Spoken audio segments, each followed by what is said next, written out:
오늘 이야기할 주제는 상간소송과 명예훼손에 관련한 이야기입니다.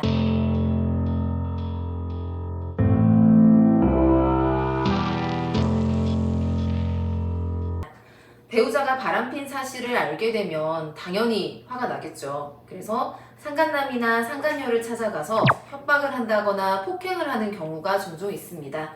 제가 했던 사건 중에도 이혼소송과 상간녀에 대한 위자료 청구 소송을 진행 중에 있었는데 너무 화가 난 나머지 상간녀 회사에 찾아가서 상간녀를 폭행하고 또 그 회사 앞에서 이제 종이를 뿌리는 행위를 한 거예요. 그래서 본인에 대한 폭행죄와 명예훼손죄로 고소를 당해서 형사소송까지 같이 진행을 했던 사건도 있었습니다. 변호사님들도 비슷한 사건들 많이 있으셨죠? 네. 뭐 있으셨어요? 이혼소송 과정에서 이 바람을 핀 상대방이 부정행위를 부인하는 경우에 이와 관련된 증거 수집이 상당히 문제가 됩니다. 제가 경험했던 사건들에서도 예를 들어서 배우자가 운행하는 차량에 비밀리에 녹음 장치를 설치한다거나 아니면 동의 없이 GPS 장치를 부착해서 미행으로 활용한다거나 하는 사례들이 있었습니다. 이와 같은 행위들은 형사적으로는 다 처벌 대상이기 때문에 형사처벌을 피할 수 없게 되는 상황이 발생하는데요. 아이러니하게도 이 과정을 통해서 얻은 증거가 굉장히 핵심적으로 작용을 해서 이혼소송에서는 승소를 하게 되는 경우가 발생을 했습니다. 차라리 그렇게 이혼소송에서 상간남이나 상간녀에게 위자료 청구를 하게 된다면 차라리 그 결과물이 있기 때문에 본인이 형사처벌을 받는다고 하더라도 큰 무리는 없어 보입니다.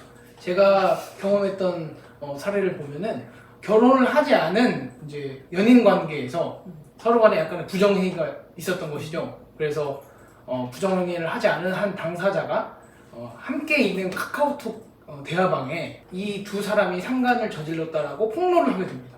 사실 연인 관계에서 외도를 하는 것은 위자료 청구 대상이 될 수 없기 때문에 오히려 이 외도하지 않은 이 당사자는 명예훼손으로 처벌을 받게 되는 상황이 돼서 상간을 한 남자에게 되려 용서를 비는 상황이 된 적이 있었죠. 여러 가지 사건들이 많이 있습니다. 그러니까 너무 화가 나니까 복수하고 싶은 마음은 잘 알겠지만 이런 식으로 앞뒤 생각하지 않고 복수하면은 결국은 본인이 나중에 상간남이나 상간녀한테 제발 나에 대한 형사 합의를 해달라고 부탁해야 되는 상황이 올 수도 있거든요. 그러니까 이제 이런 방법은 피하시는 게 좋고요. 복수를 하는 가장 흔하게 하는 방법이 명예훼손입니다. 다른 사람에게 이 사람이 상간남이다, 상간녀다 라고 알려가지고 창피하게 만들고 싶은 거죠. 회사에 찾아가서 이제 제가 아까 말씀드렸던 사례처럼 누구누구가 누구랑 상간했다 이렇게 이제 알리는 내용의 종이를 뿌리거나 이제 방금 최 변호사님께서 말씀하신 것처럼 지인들한테 알린다거나 이런 것들은 예전부터 자주 있었던 거고요. 요즘에는 SNS를 통해서도 이런 명예훼손적인 이제 발언들을 많이 하고 있습니다. 블라인드 아세요? 예, 저희 회사에는 없죠. 아직. 그렇죠. 우리 회사는 없죠. 우리 회사도 만들 수 있도록 좀 열심히 해봐야 되는데. 아세요? 노 변호사님? 압니다. 아, 그렇구나.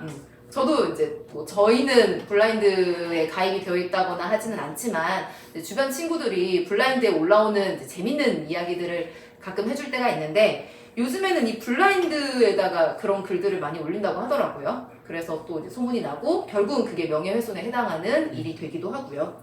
이제 이런 방법들은 모두 형사상 명예훼손죄에 해당을 하고요.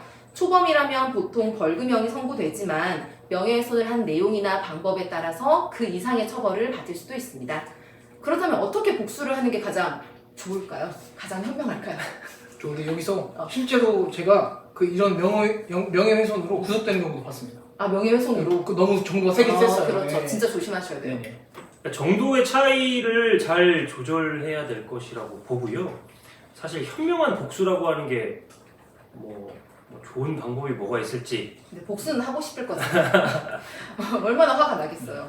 그러니까 관련해서는 예를 들어서 관련된 소송을 예를 들어서 그 사람이 거주하고 있는 가족들이 함께 거주하고 있는 주거지 또는 직장 이런 식으로 소장을 송달시키는 방법으로 해서 자연스럽게 주변인들이 알게 하는 방법을 사용하기도 합니다. 이 경우에는 대신에 이 사람이 적절하게 그 주소지에 거주하고 있거나 아니면 일정한 거주지에서 송달받지 않는 여러 사정들이 어느 정도는 전제되어야 본인의 행위에 대해서 형사처벌 상황이 발생했을 때 또 그 책임에 있어서 회피할 수 있는 가능성이 있으니까 이런 부분도 사실 변호사와 명확하게 상담을 하고 자신의 행동이 그 이후에 이루어질 법적 책임이 어떤 게 돌아올지 이런 부분들을 잘 생각을 하셔야 될 것 같습니다. 네. 배우자의 부정행위를 알고 나서 어떤 법적 조치를 취할 예정이라면은 차라리 미리 변호사랑 상담을 하고 대처하시는 게 좋을 것 같습니다.